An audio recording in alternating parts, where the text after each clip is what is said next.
Olá, tudo bem? Meu nome é Henrique Machado. Não, você não está enganado. Hoje eu tô aqui no lugar da Tamara. Hoje ela deu uma saidinha. Hoje eu tô no lugar dela para apresentar o nosso podcast da Sabes TV. E hoje eu tô com a Vânia Brem. Seja bem-vinda, Vânia. Você que é Obrigada. juíza, handler, você é professora, você é educadora, você é criadora, tudo assim que é no mundo dos cachorros você faz, assim, é difícil saber alguma coisa que você não faz. Então seja bem-vinda, fale um pouquinho de você, fala um pouquinho de como você chegou na área, conta um pouquinho da sua história aí.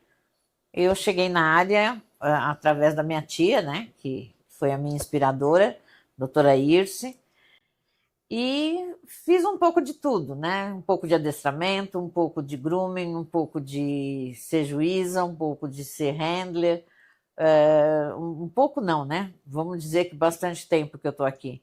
E fui fazendo, fui me interessando um pouco por cada área e fui estudando um pouco de cada área e cada vez mais me enfronhando no mundo da sinofilia. Desculpa falar assim de tempo, assim de anos, assim. Eu vi que você desde os anos 60 você já cria cães, desde que você começou com Pinscher, né? Depois foi passando por outras raças.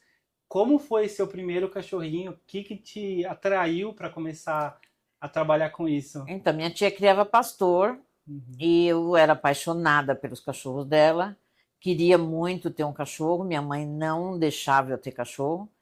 E aí eu comecei a pegar vira-lata da rua. Minha tia falava para minha mãe, ela hora vai pegar um vira-lata bravo, ela vai pegar um vira-lata doente. Então vamos comprar um cachorro para essa menina. Pastor não dava para ter no apartamento.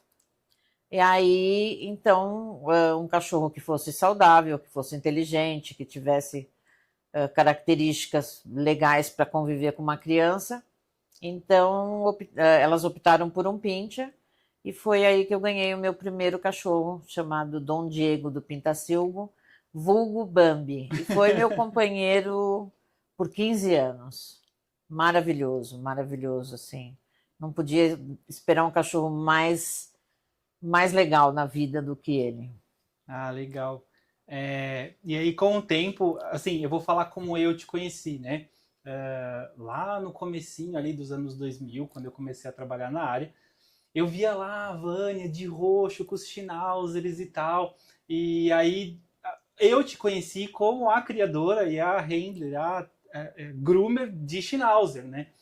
E como começou assim, o que te fez migrar, chegar ali nos Schnauzers e trabalhar com eles? Então, eu sempre, desde que o dia que eu vi um Schnauzer numa revista, eu falei, eu quero um Schnauzer, eu quero um Schnauzer, eu quero um Schnauzer. Mas aí já tinha os Pinschers e tinham poucos criadores de Schnauzer no Brasil. E passou, né? E tinha pelo, minha mãe não queria cachorro de pelo. Tá.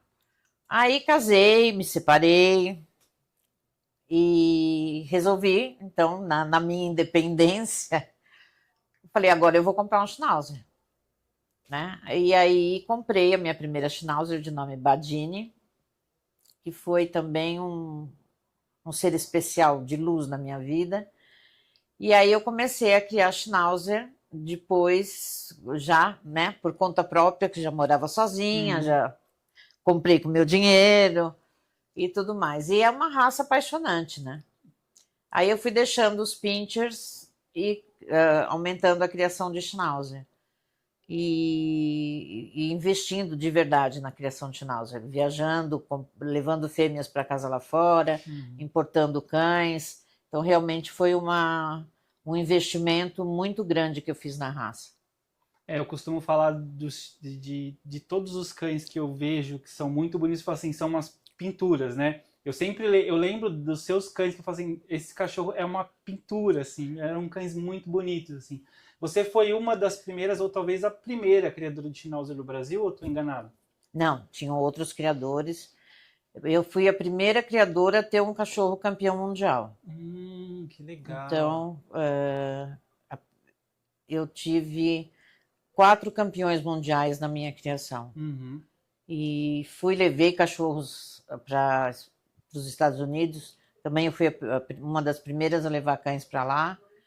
E então eu realmente os pinchers eu tinha, mas eu não tinha como eu era ainda dependente dos meus pais.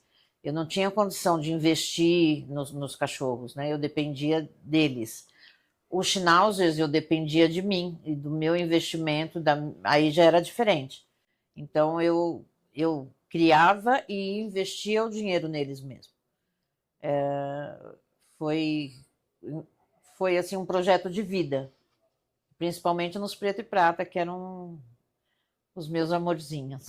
Lindos, diga-se de passagem, muito, muito bonitos. Uma curiosidade que sempre me bateu. Por que o roxo? Então, assim, a gente era patrocinado pela Pedigree. Uhum, Então, a Pedigree tinha as cores branco e vermelho. uhum, Depois passou a ser branco e azul. uhum, Tinha outras marcas de ração que eram também as suas cores. uhum, Quando eles começaram a não patrocinar mais, e eu virei independente de novo, uhum, né? Tudo é ligado à minha independência.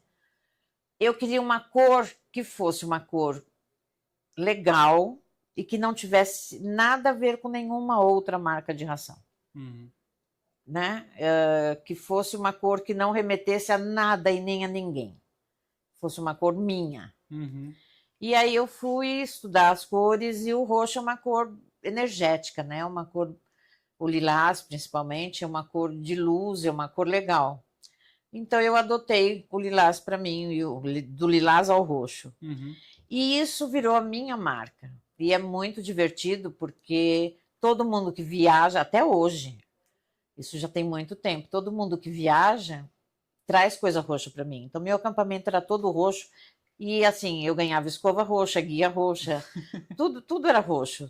E o roxo de repente virou moda, então era fácil de eu conseguir as coisas. E aí ficou. E ninguém podia usar roxo, que as pessoas olhavam e falavam, por que você está imitando a Vânia? Entendeu? Então, virou a minha cor mesmo, né? Virou uma marca registrada que até hoje as pessoas me olham na exposição e falam para mim, você não está com nada roxo? Então, eu tenho sempre que ter um brinco roxo, eu tenho que ter a unha roxa, alguma coisa roxa Às eu vezes a tenho que mecha no ter. A cabelo. mecha no cabelo, entendeu? Virou uma marca de... Como um logotipo, virou roxo para mim. Eu lembro muito da revista, assim, eu olhava assim, você com o aventalzinho roxo, a camisa roxa assim, por baixo, né? Com o Schnauzer, assim, meu, isso sempre ficou muito gravado na minha cabeça, assim. As guias todas eram roxas, Uhum. as toalhas de mesa todas roxas, caixas roxas. Eu era bem doida, eu ia atrás até que eu conseguisse. O secador era pintado de roxo, tudo eu pintava, o cercado pintado de roxo, tudo era roxo no meu acampamento. Nossa, e isso talvez era um pouco mais difícil, né? Porque hoje a gente tem secador de um monte de cor, agora nessa época não tinha Não, tanto, eu né? mandei fazer a tinta, e aí tinha um lugar lá em Cotia que fazia tinta na época, que não era comum fazer, e ele fazia tinta automotiva, e eu fui lá e encomendei a tinta, e ele guardou a fórmula, então de quando em quando eu ia lá e pedia para ele fazer, ele já sabia a fórmula, ele fazia a tinta para mim sempre no mesmo tom. Que legal, que legal. E essas competições que você foi fora, em quais lugares você passou? Aonde você conseguiu ganhar algumas coisas legais? Tá. Então, no México, o primeiro campeonato mundial foi na Costa Rica. Uhum. No México, eu ganhei 2, com uma fêmea e com um macho, preto e prata. Desculpa o corte. Que ano foi isso? Ai, agora tu me Mais ou menos. pegaste. 2000 foi no Brasil. Isso já era com o quê? Com Schnauzer? Com Schnauzer, 2000 no Brasil, eu ganhei eu acho que era 2000. Uhum. Antes disso, foi no México, 2 anos antes, acho que então no 98. E antes de 97 foi na Costa Rica. Importante dizer, eu nem trabalhava com isso ainda na época. Eu só ficava admirando. A Rebeca, que foi da Costa Rica, foi uma cachorra que ganhou demais, demais, demais, demais, tanto aqui no Brasil. Essa Rebeca foi para os Estados Unidos. Lá eles queriam que eu tivesse deixado ela lá para fazer campeonato lá, mas nem pensar, dormia no meu travesseiro de jeito nenhum. Então eu fui para a exposição de Montgomery com ela. Ela ganhou raça lá no circuito e a gente desceu na Califórnia, foi até a divisa do Canadá e voltou fazendo o circuito de exposição. My goodness, uma viagem. Muito, nós ficamos um mês viajando. Que legal. E ela chegou a ganhar raça, chegou a se classificar. Foi muito, muito gostoso. E então faltavam poucos pontos para ela fechar o campeonato, né? Mas eu não jamais me separaria dela. Então ela voltou comigo mesmo sem ser campeã, mas com várias colocações, ficou conhecida. Mas ela era filha de um dos maiores reprodutores americanos, que era o Rap, e eu levei a mãe dela para casa lá nos Estados Unidos com esse cachorro. Né? Então eu fiz esse investimento, eu tinha um sócio muito, muito legal na época, e que financiava essas viagens loucas. E então eu achava assim, não bastava comprar um reprodutor, eu tinha que usar esses super reprodutores americanos para conseguir formar um plantel aqui. Só que eu não vendia a ninhada, entendeu? Então eu ia lá, acasalava e segurava todos os filhotes. Então com esses cachorros que eu fui fazendo o estudo da minha criação. Que legal. Falando um pouquinho de criação, eu achei interessante que praticamente todos que você falou aí, você falou os cãezinhos por nome, né? As pessoas às vezes acham que a gente não tem proximidade porque tá criando. Eu não sou o criador, mas as pessoas às vezes pensam que você não tem muita proximidade. Você lembra, tipo, os nomes de todos os seus cãezinhos? Sim, todos eles. A gente conhecia os cachorros pelo latido, né?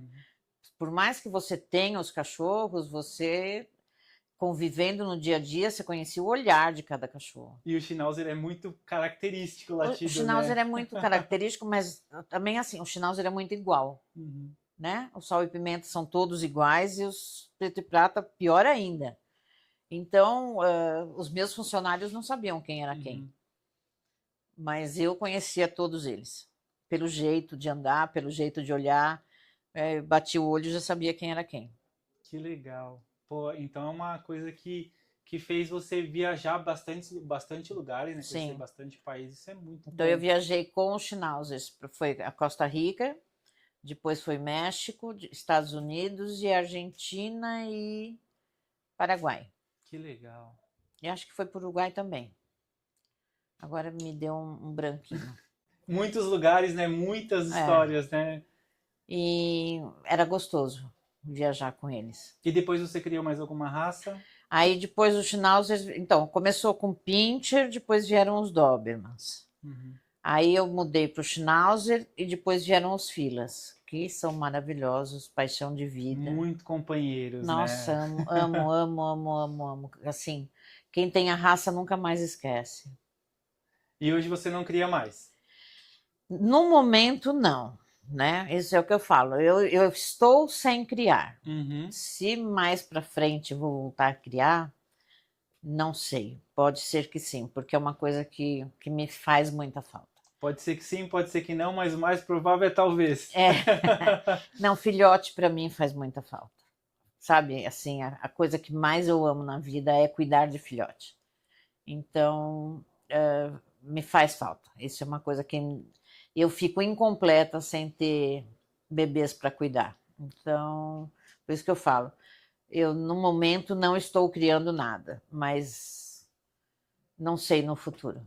É algo que eu, assim, na minha vida, eu sempre quis fazer, né? Criar alguma raça. Eu sempre pesquisei como montar canil, li alguns livros, mas nunca deu certo. Eu acho que deve ser um negócio, assim, bem gostoso, né? Gratificante demais.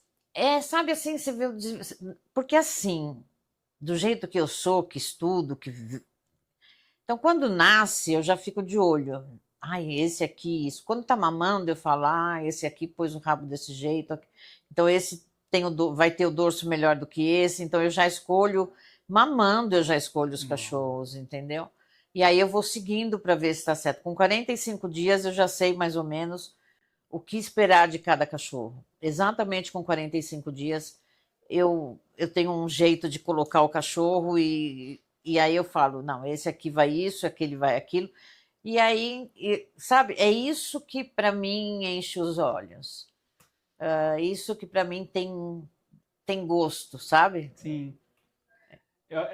Então você vai avaliando ele, a estrutura do cão, desde quando ele é bebezinho Desde ainda. quando nasce. Que legal, que Desde legal. quando nasce. Eu acho isso importante. A maioria das pessoas na nossa área tem uma certa dificuldade na hora de avaliar um exemplar para usar numa competição ou numa exposição. Eu nunca participei de exposição, já participei de algumas competições e eu te confesso que é uma dificuldade, assim, às vezes achar um cão bonito, dentro do padrão, onde a gente consiga fazer um trabalho legal em competição. Uh, uma dica que você daria para as pessoas que querem montar um canil? Fala assim, ó, eu tô a fim de montar um canil hoje. O que você falaria? Primeiro lugar, se você vai montar um canil, você tem que ter dinheiro para investir numa boa matriz. Não precisa comprar o macho. Invista o dinheiro na matriz. Pague acasalamento de um bom cachorro. Porque se você vai começar com matriz porcaria, matriz sem qualidade, fora de padrão, compra um macho, não tem dinheiro para pagar um macho bom, um macho fora de padrão. Para que começar a criar? Para criar cachorro fora de padrão? Cachorro que vai te dar problema no futuro? Então, criar cachorro não é pegar uma fêmea e um macho e colocar junto. Criar cachorro é respeitar o padrão, investir na raça, fazer uma seleção genética e aí sim você é um criador. Senão você é um reprodutor de cachorro. Eu gosto sempre de falar para os meus alunos de aula de banho e tosa, sempre eles prestar atenção nisso, né? Quando for adquirir, para a gente que trabalha na área, é importante ter um cãozinho dentro do padrão, ou mais, no mínimo mais próximo disso, né? E palestras, quais tipos de palestras, cursos, especializações que você dá? Eu gosto muito de falar sobre hand, né? Hand stripping, porque eu acho que são poucas as pessoas. Hoje não, mas lá atrás eu fui uma das primeiras pessoas a ensinar de fato hand stripping, né? Porque as pessoas ensinavam, faziam de conta que estavam ensinando a fazer hand stripping e não estavam.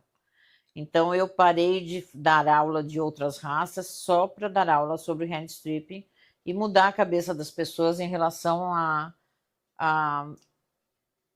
ao tipo de pelagem, né? Vamos parar de passar máquina e vamos fazer hand stripping de verdade. Então eu me especializei em dar aula sobre hand stripping. Eu tinha um canil de Schnauzer, os cachorros estavam à disposição e a gente assim, eu tinha condição de fazer um curso completo porque você tinha cachorros em várias fases de crescimento de pelo, então você tinha acesso a fazer todo o processo do crescimento de pelagem do cachorro. Então, eu me orgulho de ter formado pessoas que hoje são referências, não só referências no trabalho, como são referências como professores, né? Então eu falo que eu tenho filhos maravilhosos e netos competentes. Eu falo, eu sou um neto competente, como ela fala, porque eu aprendi com uma dessas crias das antigas da Vânia. Então, assim, eu acho que eu consegui o meu objetivo, que era que as pessoas entendessem o que era o hand stripping, porque as pessoas não entendiam na época que existe uma fase do pelo para que você possa puxar o pelo sem machucar o cachorro. Então, as pessoas queriam fazer o hand stripping com o cachorro com pelo curto. A lã muito curta, você não arranca, né? Aí, se você arrancar, você machuca o cachorro. Então, o trabalho certo tinha que ser passado para essas pessoas. E eu acho que foi um trabalho importante, me orgulho disso. É importante isso que você está falando, Vânia, porque eu já vi na internet as pessoas fazendo live, fazendo hand, e aí é comum as pessoas reclamarem assim, nossa, por que está fazendo? Por que está fazendo assim? Por que está fazendo assado? E aí a pessoa simplesmente olha, responde, em vez de responder com argumentos, com como que é a técnica, qual que é a origem, o que tem que ser feito, a pessoa olha e fala assim, é assim que faz. É porque não sabe o que responder, né? É tipo meio que aquele filme, né? Não sei, só sei que foi assim. Tipo só isso. sei que foi assim. E assim, uma coisa também que é complicada, às vezes eu vejo a pessoa fazendo, eu até saio, que parece que está arrancando mato, né? Então, assim, a técnica correta do hand, você está arrancando o pelo está solto, então você não tem que fazer força. Uhum. Você não está tirando o mato com raiz, você está simplesmente puxando o pelo que está solto. Uhum. E aí, por isso que você não machuca o cachorro. Uhum. Então, quando você vê a pessoa puxando com força, ela está tirando pelo errado.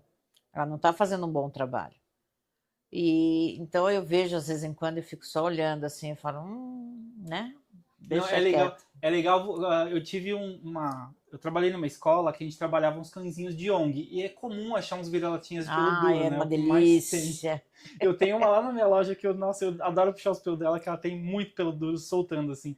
E essa é uma cachorrinha que você vê que é aquela cachorra que ela é muito manhosa.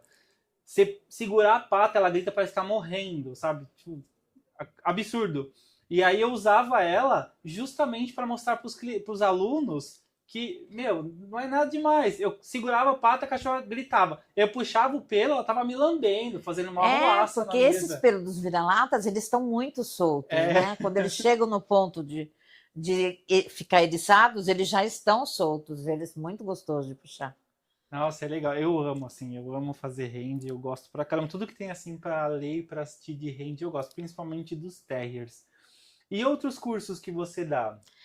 Agora, principalmente curso de estrutura e de estudo de padrão. Esse é importante. É, porque eu acho que é muito importante, se você vai trabalhar com cachorro, principalmente para competidores, que você entenda a estrutura do cachorro para você saber o que você precisa corrigir.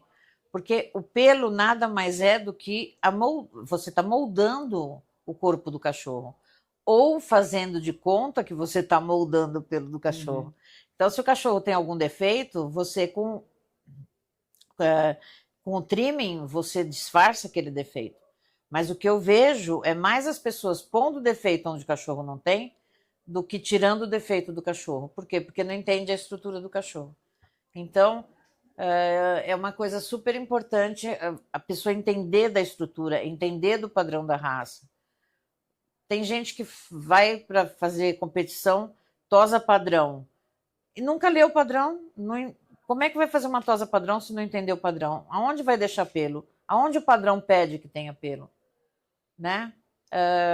Principalmente no Spitz, que a tosa comercial é completamente diferente da tosa padrão da raça. E é importante que as pessoas entendam a estrutura do cachorro. Até porque é o que eu sempre digo: quando chega uma raça diferente no pet shop e você consegue identificar essa raça, então chega uma pessoa com um cachorro X e você olha para o proprietário e fala: olha, um cachorro X, puxa, que bom, né? O cachorro isso, aquilo, aquele outro. O cara vai olhar para você e falar: pô, o cara conhece. uhum. Ele já vai te dar um valor maior do que daria para qualquer outra pessoa.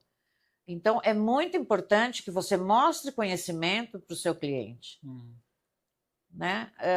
E eu gosto disso, adoro essa parte de estrutura, adoro parte de padrão. A gente agora, nesse curso que eu estou fazendo, a gente está assistindo vídeos de exposição, comparando, a gente julga os cachorros junto com o Uhum. juiz, para ver se a gente tem a mesma opinião.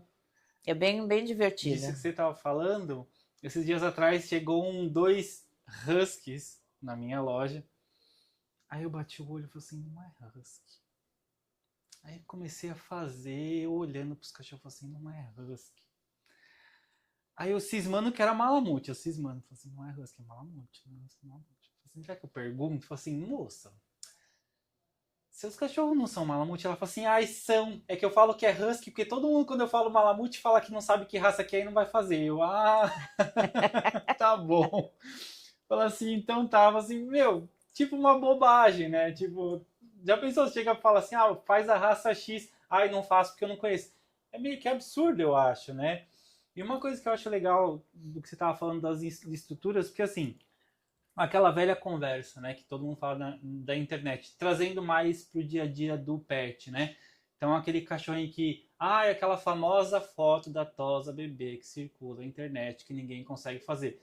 Eu acho que assim, se as pessoas soubessem entender a estrutura do cachorro, entender, saber explicar para o tutor e falar assim, o teu cachorro é diferente desse. Ah, mas não é Shih Tzu também? É, mas é diferente. E eu costumo brincar, eu falo assim, eu tenho uma irmã que de rosto a gente é muito parecido. O rosto e o cabelo é igual, o restante é totalmente diferente. Eu sou magrela, ela é mais fortinha, ela é baixinha, eu sou quase uma girafa. Eu falei assim, meu, a gente saiu do mesmo pai, da mesma mãe. Pode sair de tamanhos diferentes, de Sim. formatos diferentes. E os cachorros também. Eu acho que talvez as pessoas fazendo esse tipo de curso e entendendo, assim, ó, o Shih Tzu, ele teria que ter uma cabeça assim, ou assado. Mas esse tem um desviozinho, é um pouquinho diferente e tal. Eu consigo trabalhar de tal forma. Talvez eles poderiam entender e brigar menos com a foto.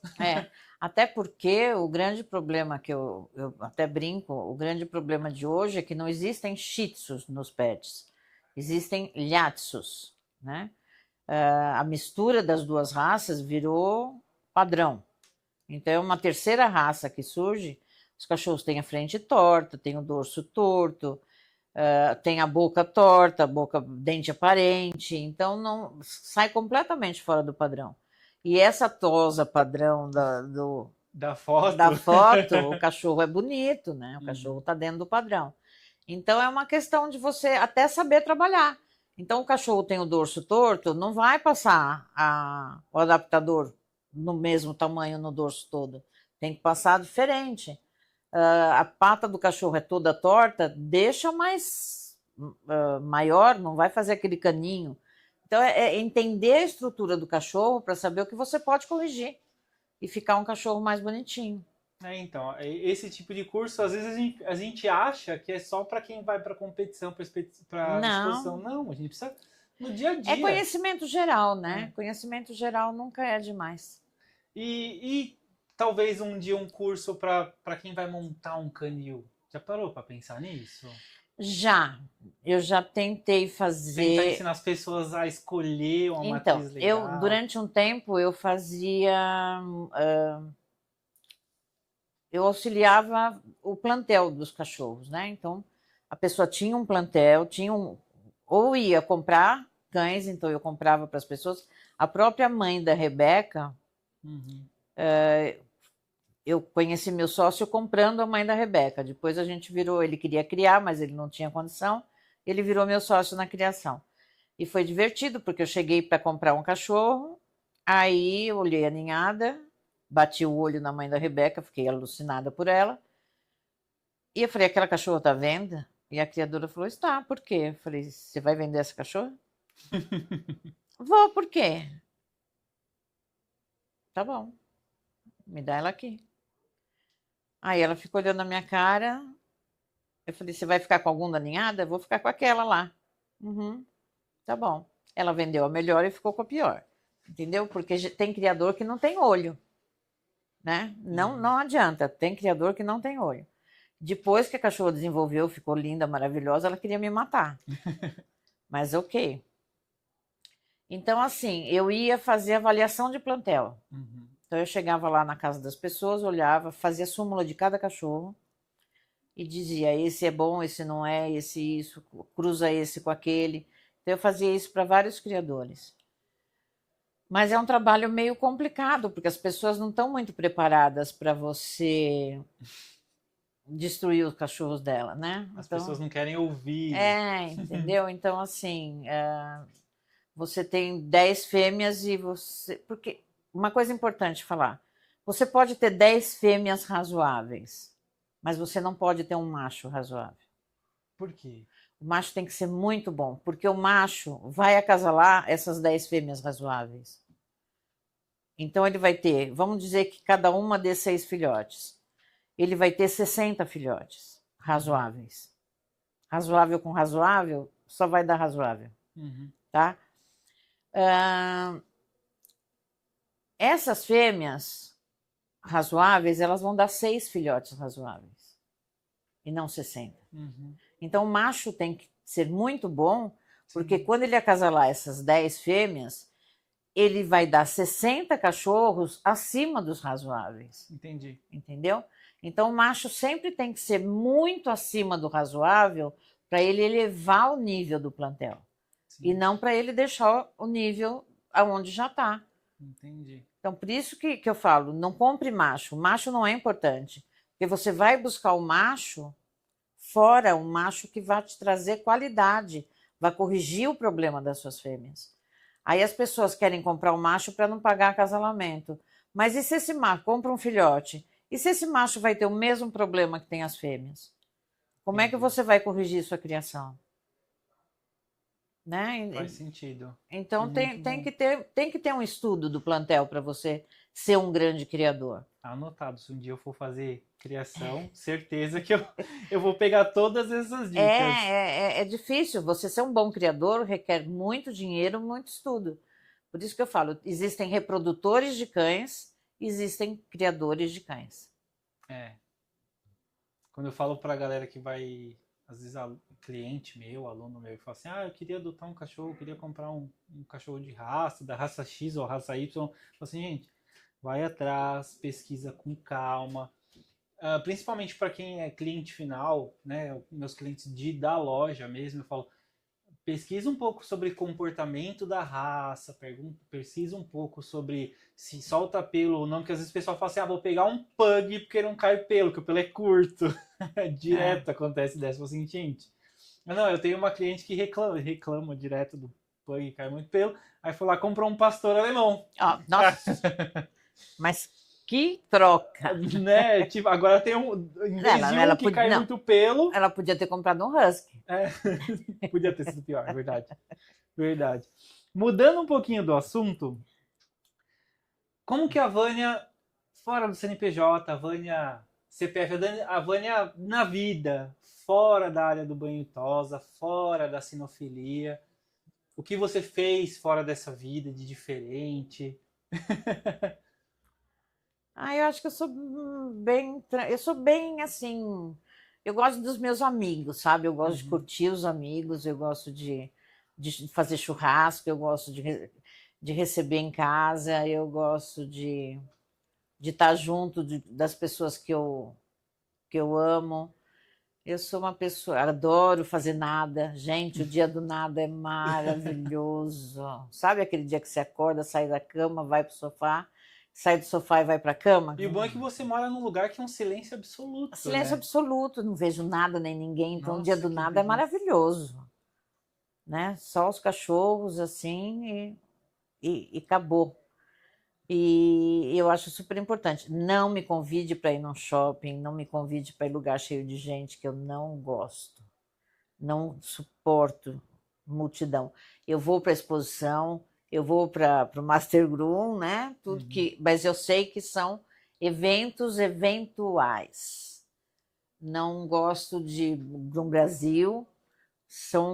Eu me preparo psicologicamente para aquilo, mas não é uma coisa que, se fosse todo fim de semana, hoje em dia me desgastaria, porque eu acostumei no quieto, eu acostumei no não ver ninguém, né? Aquilo lá é tipo o seu trabalho mesmo, né? É, Você vai meio que para curtir o trabalho mesmo, né? exatamente. No meu dia a dia eu não vejo nada nem ninguém.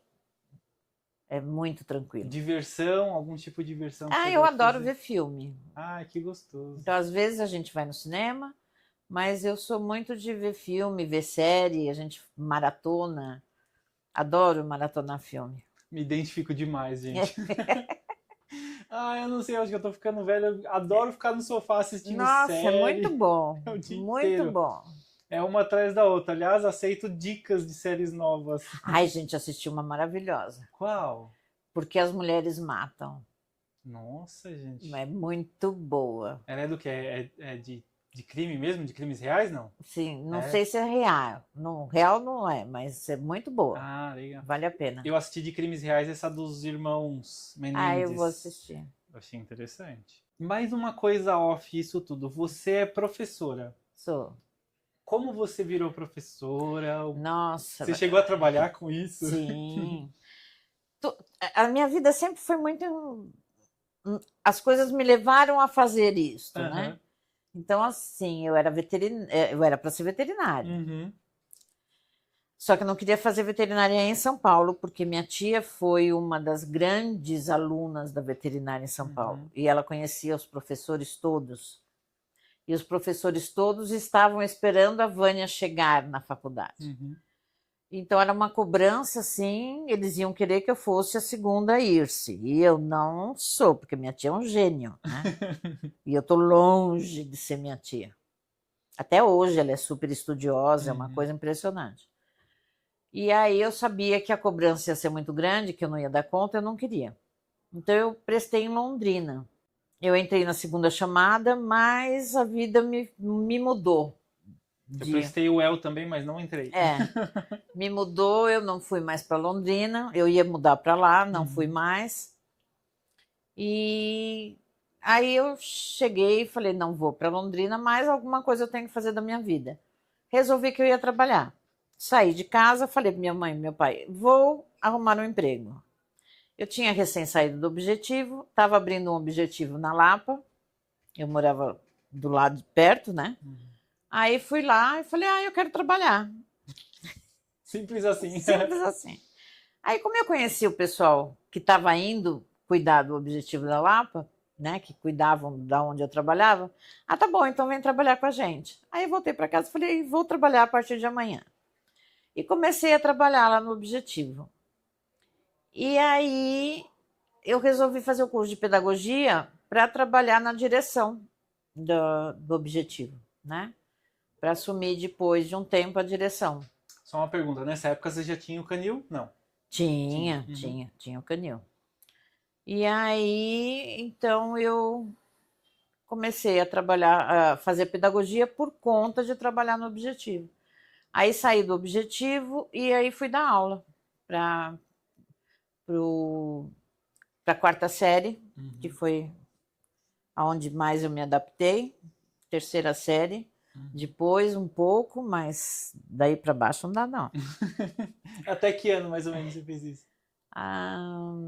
Até 80, deixa eu fazer os cálculos na minha cabeça. Até comecinho dos até anos 90, 90, mais ou menos isso. Porque aí eu legal. casei, separei, e aí foi que eu comprei a Schnauzer. E ainda quando eu comprei a Schnauzer, eu ainda dava aula. Quando eu mudei para Cotia, que eu parei de dar aula, que foi por volta dos 90. Muito dos cursos que eu fiz com você, eu percebo que você tem muito trejeito de professora mesmo. A didática, a forma de ensinar. Porque a gente, como é que eu posso explicar? A gente que trabalha com banho e tosa, a gente acaba fazendo curso com várias pessoas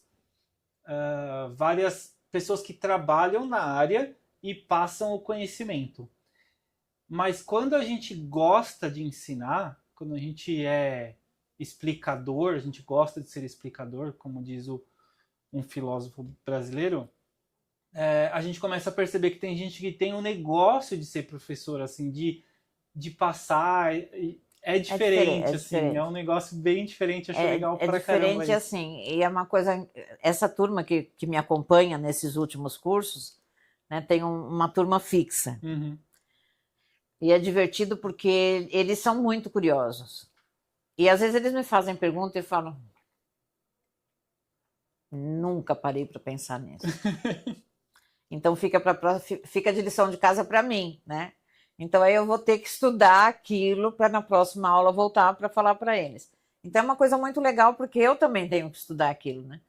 E eu acho que isso faz parte de você gostar de estudar, né? Você está sempre pesquisando e eu não tenho problema da pessoa me fazer uma pergunta e eu falar, não sei isso. Nunca parei para pensar nisso. É uma raça que eu nunca parei para estudar profundamente. Estudei o padrão porque tinha que estudar para ser juíza, mas estudar o histórico dessa raça, nunca. Então, vou estudar agora e eu trago a resposta na próxima aula. Não, e é E praticamente é muito legal, né? Não, é impossível. Quantas raças a gente tem hoje registradas? 300? 300 e poucas raças. Impossível saber todas as raças a fundo. Não, e eu, por exemplo, eu estava estudando a raça do Schnauzer, são 3 raças, né? E aí você vai fuçando, você lê de um lado, aí vai para o outro, aí vai aparecendo. E então eu passei 3 dias só vendo o histórico da raça de lugares diferentes, de sites diferentes, né? E alguns sites falam a mesma coisa e outros falam uma história diferente. Aí você fica sem saber, aí você vai para o outro para desempatar, né? E aí eu me perco. Eu passo o dia fazendo isso, esqueço do resto da vida. Tem alguma história de algum Schnauzer seu que fala assim, meu, aquele cachorro era, sei lá, um maluco, um que me aprontava muita coisa. Ah, tem. Tem. Como? Tem vários. A Badini, que era a primeira, ela Uhum. era impossível. Ela era mimada, mimada, mimada, mimada. E o pai da Valesca tinha pavor de cachorro. Então, ela sabia disso. Ela rosnava para ele sem fazer som. Então, ela ameaçava ele, ela punha todos os dentes para fora e ele morria de medo dela. Mas eu não ouvia. Quando eu olhava, ela estava assim, né? Eu virava as costas, ela punha todos os dentes para fora para ele. Então, assim, ele não podia andar na casa aonde ela não quisesse que ele. Ela mancava, né? Ela Olha isso. chorava, ela fazia o inferno na vida dele. Ela era muito engraçada, ela era muito inteligente. Tinha o Sene, que era super agitado. O Sene era do tipo que parava na esteira e pedia para ligar porque ele queria fazer esteira, sabe? Que ele Que queria legal. que morava lá com o Dani. E tinha a Rebeca numa exposição lá nos Estados Unidos, ela começou a puxar guia, eu falei, o que você quer, né? E ela puxava, puxava, puxava, eu falei, vai, o que você quer? Aí ela escapou da guia, mas ela podia escapar que não tinha problema. Aí ela foi correndo numa loja, porque nos Estados Unidos é assim, tem a pista e loja, loja, loja, loja, loja, loja, loja, é uma loucura, eu gastava um absurdo Tudo de de dinheiro, cachorro. tudo de cachorro. Eu voltava com meu cartão estourado por um ano, endividada até o pescoço. Aí ela foi lá e roubou um pato de brinquedo. E aí eu fui lá, paguei o pato, claro, né? E aquele pato era a vida da Rebeca. E ela dormia abraçada com o pato, onde ela ia, ela levava o pato. Mas quando tinha mais cachorro, ela não queria dividir o pato. Então ela entrava na caixa, guardava o pato e fechava a porta. Aí, quando não tinha cachorro nenhum, ela ia lá, pegava o pato, brincava, brincava, via mais cachorro, ela enfiava o pato e fechava a porta da caixa. Era muito engraçado. Então, tem assim, tem muitas histórias. Os cachorros eram muito divertidos. E cada um tinha a sua caixa, eles não gostavam de dividir a caixa. Eu não, eu respeitava isso, que eu acho que Uhum. era super importante. Muito divertido. Tinha o Fila, né? O Tupamaro, que aquele Marley e eu, perto do Tupamaro, é nada. Eu vou te falar que, assim, eu sou muito chorão. Eu não assisti esse filme porque eu falo, meu, não posso, eu vou desidratar de tanto que eu vou É, chorar. Esses filmes nossa. que cachorro morre, eu não posso, sem chance. É, o Tupamaro, ele era um fila, foi meu primeiro fila, e ele era, assim, ao ponto dele fugir na exposição várias vezes, que ele abria, ele aprendeu a abrir a caixa. E numa das vezes ele saiu do acampamento, eu vinha vindo, eu falei, eu tô te olhando. Ele voltou correndo, mas aí a única caixa aberta era uma caixa 200, uma caixa de Schnauzer. Uhum. Ele enfiou a cabeça e ficou com a cabeça para dentro da caixa, tipo, eu tô na caixa. Não, aí Tô seguro. não briga comigo que eu tô na caixa, né? Aí a Ah, gente tinha que dar risada, como é que ia ah, fazer? Mas cachorro é muito é engraçado, muito, né? né? Não tinha, mas o Tupamaro, assim, ele não deixava, a Trafic era dele, ninguém entrava na Trafic, só o Dani entrava na Trafic. Para montar o carro para ir para a exposição, eu tinha que prender ele, senão ele pegava os funcionários. Ninguém entrava, ninguém entrava. Só a Valesca, que a Valesca era dele. Mas era a Valesca e o Dani. De resto, quem pusesse a mão na Trafic, ele pegava bonito. Pra quem assiste e não sabe, Trafic é uma van, né? É que a gente das antigas, a gente tá acostumado a falar assim, é, ah, é, Trafic, a Topic, a gente é falava assim, verdade, né? é verdade. Hoje em dia, a pessoa, todo mundo fala van, né? Van, A van uma van. Eu era motorista de van, tá, gente? da cachorrada Na para cachorrada. as exposições. Sim, era eu que dirigia. Nossa, imagina, gente, a viagem com essa cachorrada tudo Daqui para o dentro. sul, daqui para Goiânia, era eu que ia dirigindo. E histórias, eu, assim, ó, vou falar por mim, tá? Eu sou a pessoa mais atrapalhada do mundo. Eu sempre arrumo uma presepada, falo uma bobagem quando não é pra falar. Sabe, tipo, Chaves, tá todo mundo falando. Quando todo mundo ficar quieto, eu vou lá e falar alguma besteira. O que você alguma vez fez na sua vida que você fala assim, meu, foi mó presepada, sei lá, tropecei na frente de todo mundo. Ah, várias coisas, mas várias.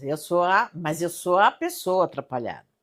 Então, assim, toda viagem tem complicação na minha parte, né? Então, nossa, eu começo, a minha cabeça vai fazendo assim, de tanta coisa para contar. Uma vez que foi, acho que a pior coisa, eu estava lá no Sul apresentando o cachorro e estava ajudando o Adriano a apresentar cachorro. Aí ele me deu um filhote de Golden e falou: tá treinado, tá super treinado, fica tranquila. Eu falei: tá bom. Confia. Confia, né? E eu confiei. Aí a cachorra olhou para mim, quis passar por debaixo das minhas pernas, só que eu tava de saia, né? Fui de boca no chão. Queria matar o Adriano. Outra vez também, uma saia que eu pus, uma saia nova de tecido, porque normalmente a gente usa saia de tecido, que nem esse aqui que é macio, né? Uhum. A outra vez eu pus uma saia de tipo brim. Uhum. E aí eu ajoelhei, quando eu fui levantar, não tinha elasticidade suficiente para eu levantar. Aí eu olhei para o auxiliar de pista e falava para ela: vem aqui. E ela: o que foi? Vem aqui. Não posso. Vem aqui agora. E aí ela foi chegando perto, falei: me dá a mão, porque eu não consigo levantar, que a saia não me deixa levantar.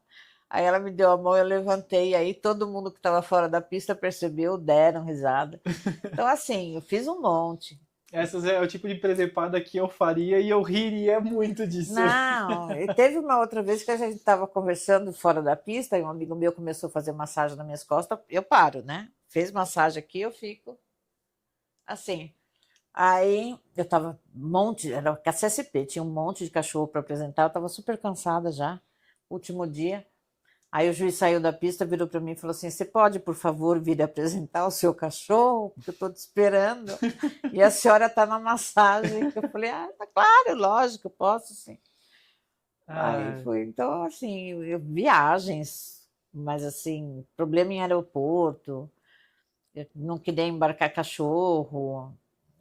Nossa, muita coisa. Não querer, no Panamá quebrou o avião, a gente teve que ficar preso lá. Nossa. Eu tive que arrumar um barraco para conseguir tirar os cachorros do avião, senão os cachorros morrer tudo derretido dentro do avião. Nossa. Foi um barraco dos bons, que eu falava que eu queria o cônsul, porque eram cachorros, atletas brasileiros representando o Brasil numa mundial, e que eu queria o cônsul lá. Aquela hora que mostra a vinheta, né, da seleção brasileira, Whip Brasil. E eu falava: eu quero o cônsul. Aí os caras queriam me pôr a mão para me tirar do meio da pista, e eu falava: tira a mão de mim, que vocês estão me agredindo uma mulher, eu quero a polícia. Se fosse hoje, eles com certeza já tinham tirado, né? Que hoje tem mais regras, né, para essas coisas. Né? Mas assim, foi um horror, mas eu consegui tirar os cachorros. Uhum. Histórias, né? Histórias de quem já viveu muito com isso. Aí o mais legal de tudo é que no voo tinham cachorros argentinos. E aí eu precisava da autorização dos donos, porque assim, aí eu consegui que com você, os cães argentinos, né? Não, os donos estavam viajando no mesmo voo. E eu consegui que eu e um amigo meu ficássemos lá embaixo, só. Eram 2 pessoas que podiam ficar. E aí eu tinha que pedir autorização para os argentinos para a gente baixar os cachorros dele. Uhum. Aí eu cheguei para eles e falei: olha, está acontecendo isso, isso, isso, e eu preciso da autorização para que eu possa manusear o cachorro de vocês. Aí ele olhou para mim e fez assim: o que a gente ouve falar de você é que com pessoas você é péssima, mas com cachorros você é muito boa, então pode mexer. Falei: eu vou considerar isso como elogio, né? Cada vez mais isso é um elogio. melhor. E aí foi, mas tinha um mastim napolitano bravíssimo, que foi um horror para mexer com o cachorro, um Rottweiler que, nossa senhora. Mas ok, a gente conseguiu salvar os cachorros. Eles iam morrer de verdade. Que nós chegamos lá, era 2 horas da manhã, já estava 30 e poucos graus. Imagina a hora que saísse o sol. E esse é o horário mais frio do dia, né? Antes de amanhecer. Imagina, os cachorros no meio da pista. Deus. Iam morrer. E ainda tinha um piquenês, que o piquenês a gente conseguiu colocar na sala do ar-condicionado. E aí eu consegui achar um corredor que ventava bastante. E colocar os cachorros tudo lá dentro na do sombra. aeroporto. Tudo dentro do aeroporto. Foi Nossa, eu imagino, gente, isso dava um filme. Não, mas foi um barraco, Daria um filme. barraco, barraco mesmo. Ah, mas tá certo, pô, pra salvar a cachorrada, né? Pra ajudar eles Não, todinho. não.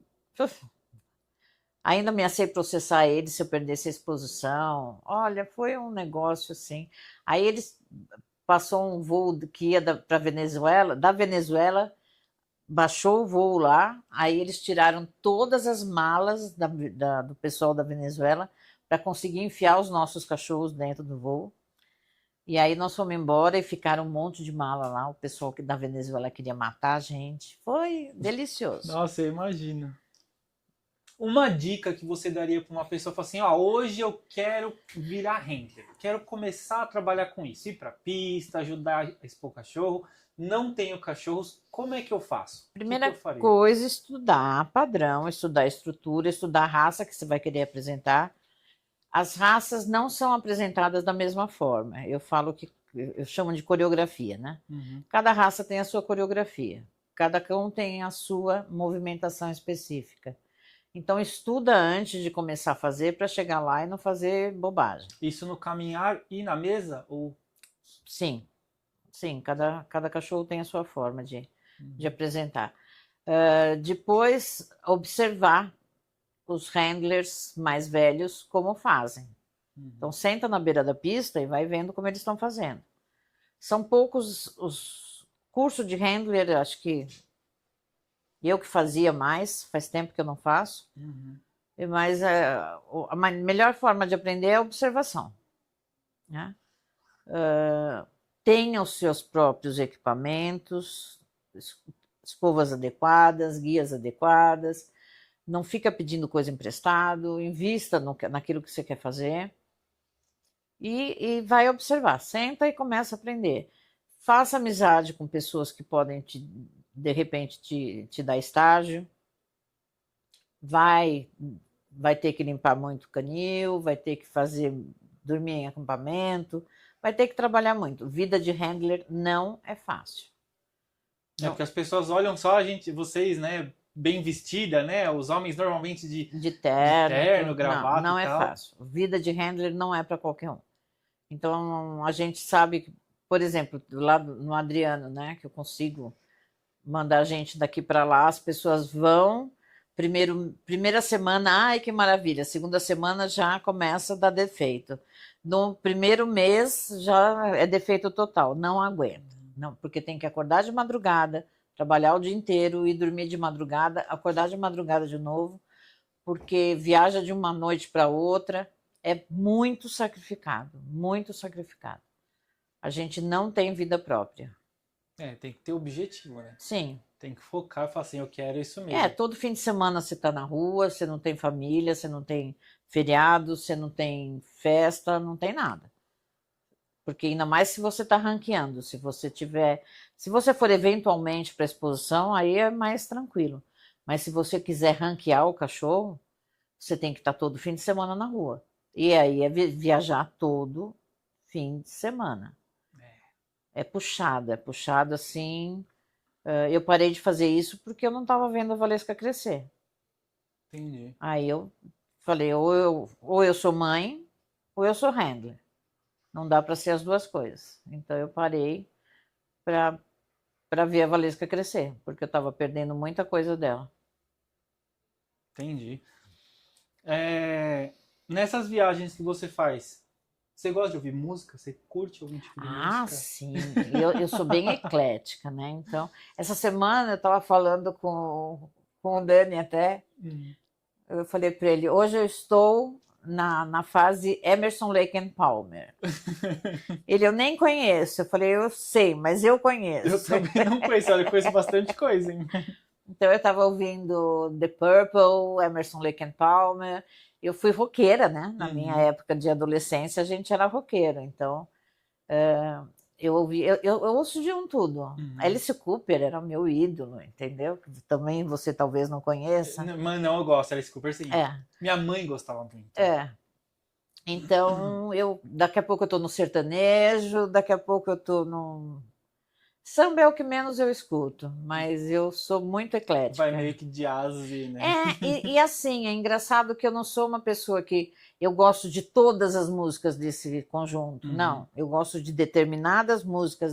Então, quando eu ainda gravo CD, tá? Eu consigo fazer isso.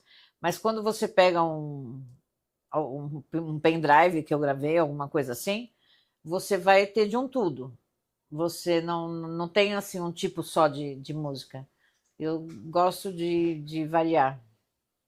Ah, legal. É bom ser assim, porque eu costumo falar que a música, ela reflete um pouco do que a gente sente, como a gente tá, né? Às vezes a gente tá ali meio, como você falou, né? Aquele rockão pesado, tipo, ouvindo um Purple e tal, não sei o quê. Aí tem dia que nem eu, tem dia que eu falo assim, tô, sei lá, ouvindo um rock, um metal, por exemplo. Outro dia, do nada, eu tô escutando, sei lá, Zé Ramalho, assim, tipo, É, nada a ver. porque Zé Ramalho tem músicas Sim, maravilhosas, e é né? assim, é o momento, né? É o que você falou, né? Tem dia que você quer uma coisa, tem dia que você quer um Mas sertanejo. um dia ouve Emerson, Lake and Palmer, você Vou vai gostar. procurar, vou botar na minha lista das plays da vida. Vânia, ah, da Sábios, o que que a Sábios representa na sua vida? Pet Show, Showgroom e a Santo Bicho? Então, a Sábios foi assim bem divertido. Como eu já falei, né? As coisas vão acontecendo e aí um belo dia eu precisava de patrocínio e a Sábios, que era a Innovation antes, foi ser patrocinadora. Aí foi assim uma conexão imediata. Tava Tamara, tava Tiago e assim a gente teve uma conexão imediata e mesmo sem eu trabalhar com eles, eu trabalhava com eles, entendeu? Uhum. Eu gostava da marca, gosto dos produtos, adoro os produtos e acho que acredito nos produtos e acredito na marca. Então, tá junto da marca é uma coisa que me faz bem. Eu gosto de trabalhar com os groomers, meus filhos, né? Obrigado. Sabe que eu tive muita dificuldade de fazer, porque a maioria da turma é cria sua. Eu não sou cria sua, né? Então eu sempre ficava assim, falava assim, meu, será que eu vou chamar ela de mames igual todo mundo? Tem um pouco de vergonha e tal, né? Hoje em dia eu aprendi a te chamar assim também, acabo chamando nos eventos. E uma coisa que eu acho legal, assim, uma coincidência interessante, e você faz aniversário dia 1º de setembro, né? Sim. Esse é o dia da minha mãe, que Ah, a minha mãe é? nasceu, minha finada mãe, fazia dia 1º de setembro, e eu falei assim, meu, que coincidência curiosa, né? Então, é muito legal. Como você falou, você é a mames da turma toda, assim, né? Eu gosto de cuidar, né? Eu sou uma pessoa cuidadora, eu gosto de ter embaixo das minhas asas Uhum. os meus filhotes. Então eu gosto de fazer esse trabalho assim, gosto das pessoas que estão dentro da, da Sábios. É uma coisa assim aconchegante, é uma coisa acolhedora, eu assim me identifico. Então, quando você acredita no produto, quando você acredita nas pessoas e quando você gosta das pessoas, não tem muito mais, né? Uhum. Sai fácil, né? Sai fácil. É uma empresa muito acolhedora mesmo. Eu gosto muito de estar com eles. Muito obrigado, Vânia. Fala para aquela câmera ali as suas redes sociais.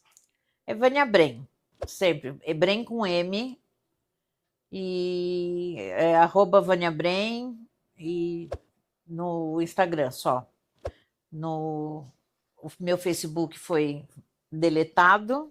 Obrigada a quem fez isso. Adoro. Assim chegamos ao final de mais um podcast da Sabes TV. Se você gostou, já sabe, né? Curte, comenta e compartilha. Não esquece de seguir a gente lá nas redes sociais. Valeu!